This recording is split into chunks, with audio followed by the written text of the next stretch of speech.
Now we are going to explain about the unit 2 concept, that is simple vapor compression refrigeration system. Okay, so this system is very different when compared to the aircraft refrigeration system. So here I will note down some important aspects here. So important points I will discuss now. So it is nothing but it's an improved type of air refrigeration system.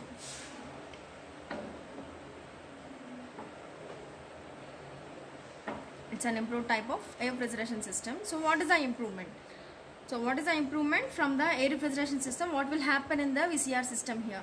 Here, as the name indicates, the compression is playing a very important role. That compression is in the vapor phase. That will happen in the simple vapor compression refrigeration system. Okay, so here we are particularly using a refrigerant. So we are using a refrigerant, so which is other than air. So here general refrigerants used in the system are ammonia, carbon dioxide and sulfur dioxide, etc. So there are some different there are the refrigerants which can be frequently or often used in the simple vapor compression refrigeration system is NH3, which is ammonia, carbon dioxide, CO2 and sulfur dioxide, SO2. So these are the different types of refrigerants that can be used. What will happen in the simple vapor compression refrigeration system? So I will call this complete system in the short form as VCR system. So from now onwards I will pronounce the complete system as VCR system. Okay, so in the VCR system what will happen here? Generally, why it is used means in the air refrigeration system the process is occurred at different pressures, right? So here the pressures are generally this process will occur at about the pressures of 5 bar, 6 bar or 3 bar, etc. Okay, here at atmospheric conditions, at higher pressures and lower temperatures, this process can be applied. At higher pressures and lower temperatures, this process can be applied. Here we are applying some two different types of methods to the refrigerants here. Those are condensation and evaporation. So it is subjected to, and here the refrigerant is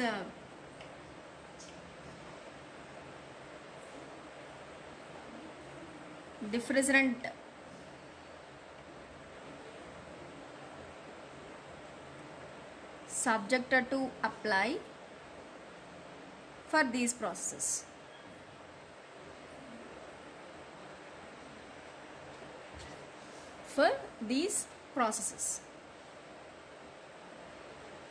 Okay, so what will happen in the condensation? In the condensation, vapor will transforms to liquid. And in the evaporator, liquid will transforms to vapor. What will happen in the condensation? So in the condensation, vapor will be transformed into liquid, and in the evaporator, liquid will be transformed into vapor. So this process can be applied for the refrigerant. Whereas when we are discussing in the air refrigeration system, when it is subjected to processes, its gaseous state will remains constant. But whereas in the VCR system, when the refrigerant is subjected to the condensation process and evaporation process, its phases may change. Means the vapor will transform to the liquid and liquid will transform to the vapor. Okay, so and these two processes will occur at about atmospheric conditions.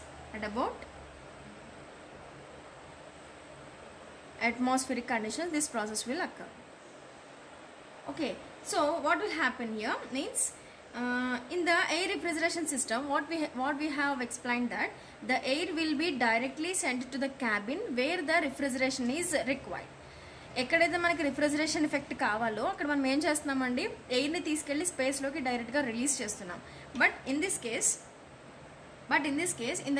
in the VCR system we are not at all releasing the refrigerant into the space. So ఈ స్పేస్లోకి మన ఈ రిఫ్రిజరెంట్స్ని మనం release చేయట్లేదు. ఇక్కడ ఏం చేస్తున్నామంటే we are providing some indirect contact with the refrigerant to the space which is going to be cool. ఏదైతే space మనకి కూలింగ్ కావాలో ఆ కూలింగ్లోకి మనం డైరెక్ట్గా ఈ అమ్మోనియాని కానీ కార్బన్ డైఆక్సైడ్ కానీ సల్ఫర్ డైఆక్సైడ్ కానీ మనం రిలీజ్ చేయట్లేదు. So here the refrigerant, so I am going to note down this point, the refrigerant does not leave the system, does not leave the system, but it circulated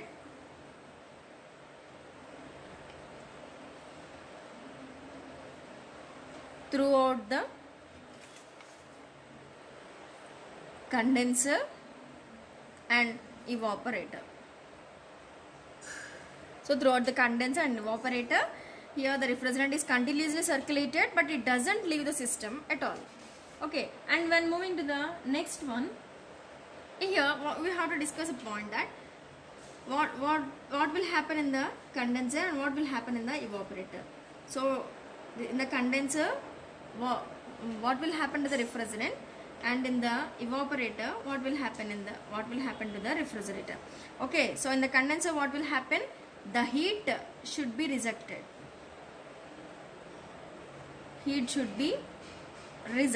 what does it mean?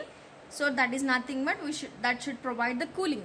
So this should be provided to, means refrigerant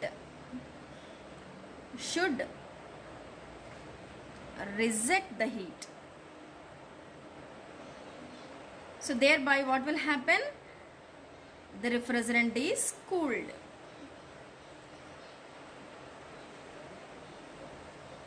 So this is about the condenser. What will happen in the evaporator, heat should be absorbed. So heat absorb అయ్యింది అంటే ఆటోమేటిక్గా అది boil అవుతుంది, boil అయిన తర్వాత evaporate అవుతుంది, కాబట్టి evaporates. So there by the refrigerant should absorb the heat. Okay, so then what will happen, then the refrigerant is evaporated.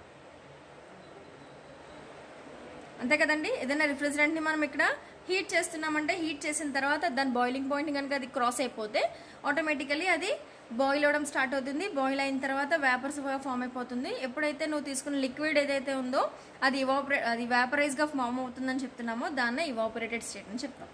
Okay, so like wise the evaporation process will takes place. So during the condensation it should reject the heat, means it should leave its heat. ఏదైతే rejection of the heat అని చెప్తున్నామో, during this the phase will change. During this the phase will change. ఇలా phase change అయ్యే ప్రాసెస్ని మనం ఏమంటామండి, latent heat అంటాం. So this is nothing but latent heat will be obtained there. Here also it should absorb the heat, means here also the phase will change and the latent heat of the refrigerant should be occur. So in such cases, condensation and evaporation, the phases will change, so thereby the latent heat of the respective refrigerant should be known. Okay, so then here we are talking about the condenser, evaporator and all those things, and after getting these two operations, generally these are used in so many applications.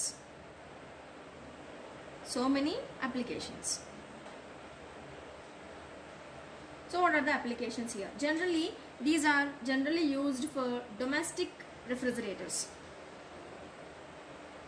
So మనం ఇంట్లో use చేసుకునే refrigerators ఉంటాయి కదండి, వాటిలో జనరల్గా వీటిని use చేసుకుంటారు. So domestic refrigerator is one of the best example of simple vapour compression system.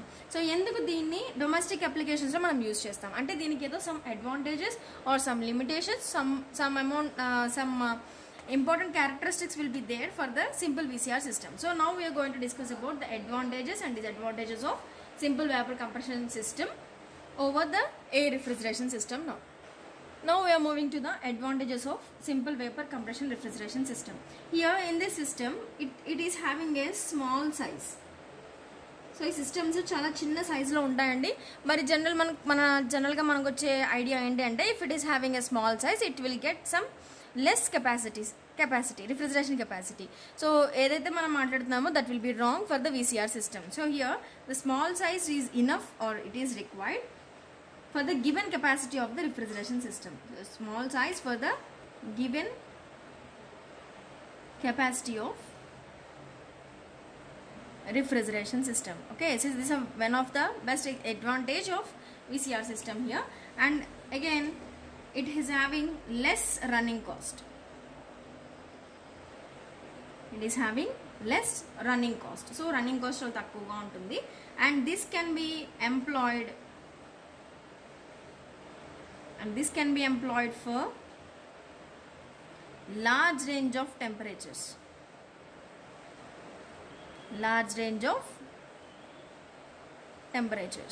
Okay, so large range of temperatures వరకు మనం దీన్ని యూజ్ చేసుకోవచ్చు. And the main advantage is a very important one, that is COP is very high. జనరల్గా మనం aircraft refrigeration సిస్టంలో COP calculations చేసిన ప్రతిసారి you are getting the COP value less than 1 or less than 2. So more than 2 you are not at all observing the values of COP in the air refrigeration system problems. So in the simple vapor compression refrigeration system the COP values are very high, so you can see the answers while doing the problems on the COP system, right? So this is about the advantages. Then what about the disadvantages? What about the disadvantages? So here in this disadvantage, what is the main problem is its initial cost is very high.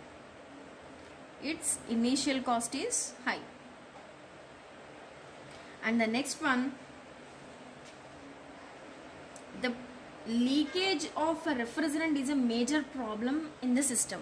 Okay, so to control such a leakage in the system will be somewhat complicated one in the simple VCR system. Means we are having a prevention of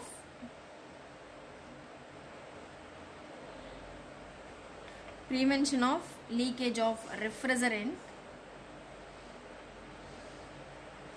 is a major problem.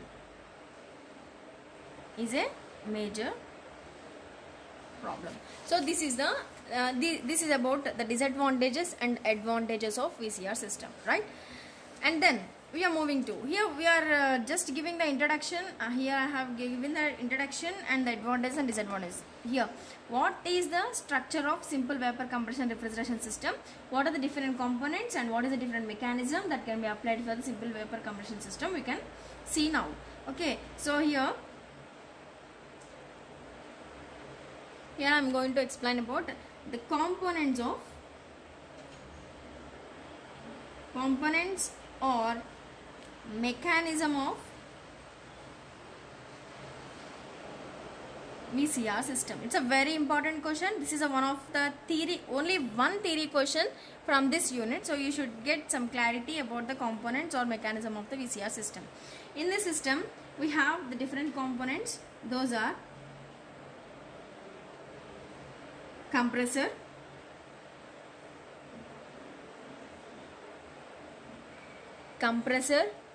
condenser,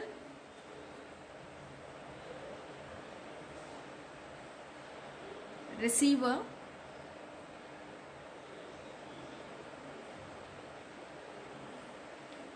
expansion valve, and the last one is evaporator. These are the different components of VCR system. Here I will explain the mechanism of VCR system with a schematic diagram now.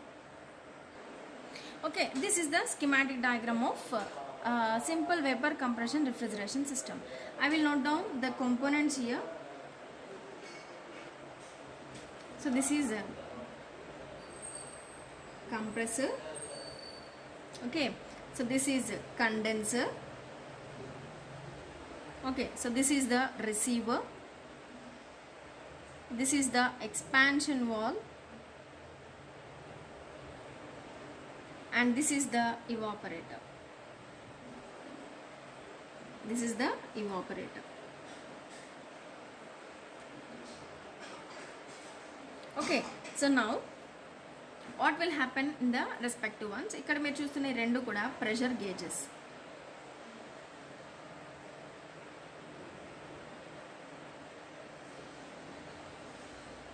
These are the pressure gauges now. So here when the system, when the fluid means, here we are talking about only refrigerant andi. So we are just talking about the refrigerant. This we are talking about the refrigerant. So here when the refrigerant is coming from the evaporator, so that will be in the phase of low pressure and low temperature. Vapor will be entered into the compressor. Low pressure and low temperature vapor will be entered into the compressor. So what will happen in the compressor? Compression takes place, which is nothing but the pressure and temperature both will be raised. Pressure and temperature both will be raised in the compressor here. So after passing through the compressor, pressure and temperatures are increasing, means here what will happen? High pressure, high temperature vapor will exist. So after the compression process, high pressure, high temperature vapor will exist. When it passes through the condenser, what will happen in the condenser? In the condenser, it will cool the refrigerant, right? So refrigerant cool avutundi ante automatic ga dan pressure maarukunda temperature maatrame maarutundi. At the end of the compressor, what will happen? High pressure, low temperature. Okay, ఇప్పుడు మనకి vapour అనేది కండెన్సర్లోకి enter అవుతుందండి. Here vapour is entering in to the condenser. So after passing through the condenser, the vapor will lose its heat, means the vapor refrigerant will reject its heat. After rejecting its heat, what will happen? The phase will change. The vapor may converts to the liquid. If the condenser is having a 100% effectiveness, the vapor will be perfectly converted into liquid, or else it will be some mixture. It will be some mixture. So high pressure, low temperature, liquid plus vapor refrigerant will be discharged from the condenser. Okay, so condenser లో ఇప్పుడు ఇది heat ని ఇచ్చేస్తుందంటే దీంట్లో ఏదో pass అవుతుంది కదండి. So here the cooling water will be circulated. So cooling water is the medium. It is the cooling medium. So here high temperature, high pressure vapor is giving it's heat, అంటే దాని హీట్ని మనకి ఇక్కడ cooling వాటర్కి ఇచ్చేస్తుంది. అంటే cooling water దగ్గర నుంచి cooling తీసేసుకుంటుంది. కాబట్టి దీని నుంచి మనకి exchanging, condenser is nothing but heat exchange జరుగుతుంది. సో హీట్ ఎక్స్చేంజ్ జరిగేటప్పుడు ఇక్కడ ఫేస్ కూడా మారుతుంది. Okay, so that is a working of the condenser. When it passes through the receiver, so receiver is nothing but some storage tank అండి. ఈ storage ట్యాంక్లోకి ఎప్పుడైతే high pressure, low temperature, liquid plus vapour అనేది వెళ్తుందో, automatically దీంట్లో liquid plus vapour లోపలికి enter అవగానే ఏమవుతుంది? Liquid will be stagnated at the bottom. Liquid will be stagnated at the bottom. At this point what will happen? High pressure, low temperature vapor will be discharged from the receiver. High pressure, low temperature vapor will be discharged from the receiver. So when it passes through the expansion valve, so what will happen in the expansion? So in the expansion, the pressure and temperature both should be reduced. The pressure and temperature both will be reduced. Okay. Okay, in the receiver we are having, at the bottom we are having some pumping mechanism, so that will try to pass the high pressure, low temperature, liquid plus vapor refrigerant to the expansion valve. So in the expansion valve what will happen? The expansion will take place, and high pressure, low temperature unnadi kasta paiki vellesaరికి low pressure, low temperature, liquid plus vapor mixture will be obtained. So low pressure plus low temperature, liquid plus vapor mixture में obtain. So ఎందుకు liquid plus vapour ఇక్కడ కూడా exist అవుతుంది అంటే, ఇక్కడ expansion valve చేసే పని ఏంటి? ఓన్లీ ప్రెషర్ని, టెంపరేచర్ని మాత్రమే తగ్గిస్తుంది. కాబట్టి ఇది ఫేజ్ని చేంజ్ చేయదు. కాబట్టి నువ్వు లోపలికి ఏదైతే పంపిస్తావో అదే పని జరుగుతుంది. కాబట్టి pressure is reduced from high to లో. సో లో pressure, low temperature liquid plus vapor mixture is allowed to pass to the evaporator. What will happen in the evaporator? Generally, in the evaporator, some brine solution is circulated in the system. Some brine solution is circulated in the system. So ఇక్కడ ఇది ఏం చేస్తుందంటే ఈ brain సొల్యూషన్ని ఇప్పుడు మనం cool చేయాలి. ఎలా? when it will be in contact with the evaporator, low pressure దగ్గర మీకు ఆల్రెడీ పాయింట్ చాలాసార్లు చెప్పానండి. So generally at about 1 bar pressure the water will boil at 100 degrees centigrade. If the pressure is very less, let it be it's 0.71 bar, so the water will boil at 40 degrees centigrade. Nearly, it's not an exact value. So if the pressure is reduced, the boiling point is also reduced. If the pressure is reduced, the boiling point is also reduced. అంటే ఇక్కడ మనం తీసుకెళ్తున్న refrigerant ఆటోమేటిక్గా దానికి కావాల్సిన atmospheric pressure కంటే తగ్గితే అప్పుడు ఆటోమేటిక్గా ఇది లోపలికి వెళ్ళగానే త్వరగా బాయిల్ అవ్వడం స్టార్ట్ అవుతుంది. కాబట్టి ఇది లోపలికి పంపించగానే ఎప్పుడైతే త్వరగా బాయిల్ అవ్వడం స్టార్ట్ అవుతుందని చెప్తున్నామో it will try to evaporate. So ఇది ఇవాపరేట్ అవుతుంది అంటే బ్రెయిన్ సొల్యూషన్ కూల్ అవుతుంది. అంటే దీని దగ్గర నుంచి హీట్ ఏం చేస్తుందండి, ఇక్కడ లోపలికి వచ్చే కూలింగ్గా ఉన్న రిఫ్రిజరెంట్ లోపలికి వచ్చేస్తుంది.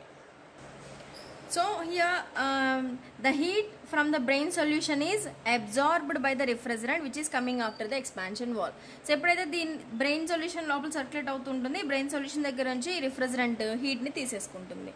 ఓకే, సో దీన్ని బట్టి ఏమవుతుందండి, here the heat is absorbed by the refrigerant when it passes over the evaporator. So when it passes over the evaporator, the liquid plus vapor mixture is allowed to pass to the evaporator. So thereby the remaining liquid also evaporated in the evaporator. Remaining liquid kuda vaporize అయిపోతుంది. So then evaporator నుంచి pass అయిన తర్వాత low pressure, low temperature vapor will be discharged from the evaporator.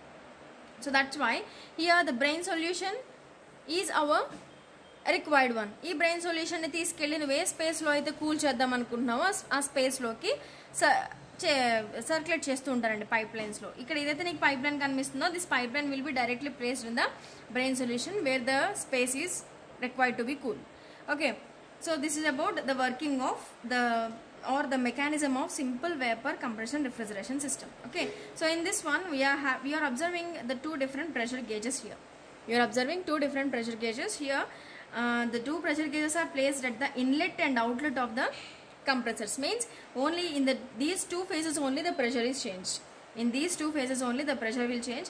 How the TS and PV diagrams, TS and PH charts of the simple vapor compression systems are explained, and I will explain about the PH chart in the next class.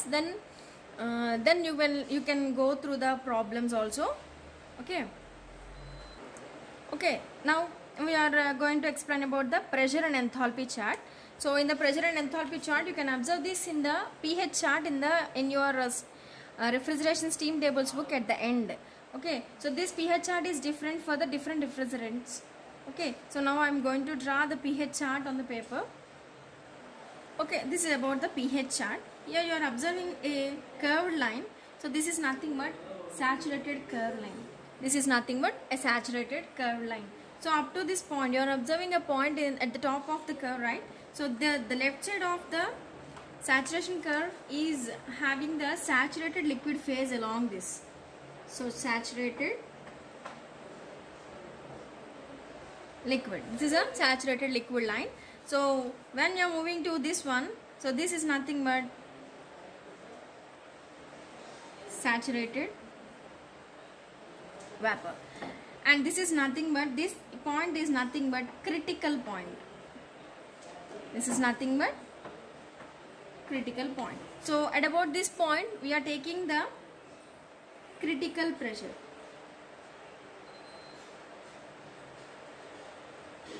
We are taking the critical pressure here. Okay, here I think you are observing some vertical and horizontal lines on the pH chart, right? So these are nothing but temperature lines. These are nothing but temperature lines, and the horizontal and vertical lines also, those two are the temperature lines. And these are the curves after the point, after the saturation vapor curve. These curves are enthalpy, so constant enthalpy lines. So constant, it's a constant entropy lines. Okay, and within the curve you are observing some curved lines. These are constant enthalpy lines. constant enthalpy lines. So these are the two different types of lines, and you have to note down some phases here. Along this, if you are observing a point along the curve, that will be before this before the critical point, those are in the liquid phase, and after this point those will be in the vapor phase. When the point is here, means that will be in the subcooled region.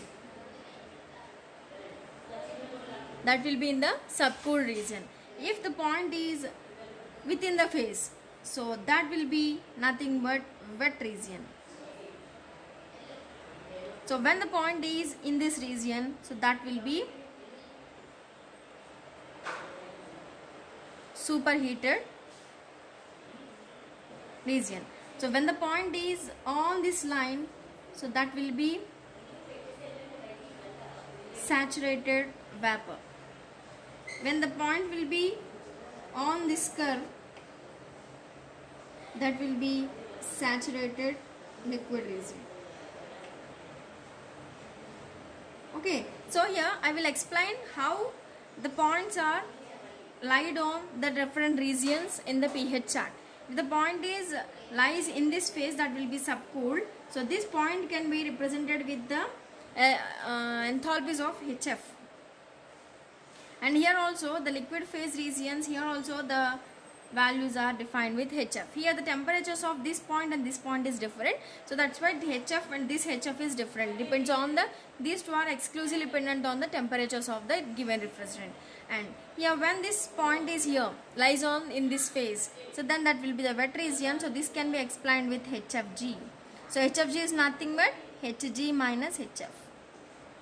Okay, so when the point is lies on this region, so this line, then this will be nothing but Hg. Okay, so when the point is lies on the superheated region, this can also be Hg, but this can be calculated with the different formula. Okay, so when the point is in the subcooled region, so this is in the rightmost position of the liquid saturated liquid region. So when the point at the superheated region, that will be the in the rightmost position of the saturated vapor. So these two, where I have represented the Hg, and where I have represented the HF, these two are calculated very differently in the that can be observed in the problems. So I will explain how to calculate the point when it will be in the subcooled region, when it will be in the superheated region. So that will be explained in the problems very clearly. Okay, so this is about the pH chart. So this should be the problems on the pH chart can be easily calculated without any complications, right? So that's why we can solve the problems with the help of the refrigeration tables as well as the pH chart. And so the problems, generally I will discuss the problems on the refrigeration tables only. At the end of the all different problems, I will discuss the problems on the, I will explain the problems on the pH chart, right? So this is about the pH chart, and this is about the mechanism of the refrigeration system. And by the next class, I will explain some types of vapor compression cycles, and the different types of cycles, and how it will be processed, and how the COP values will change. I will explain clearly by the next classes. Thank you.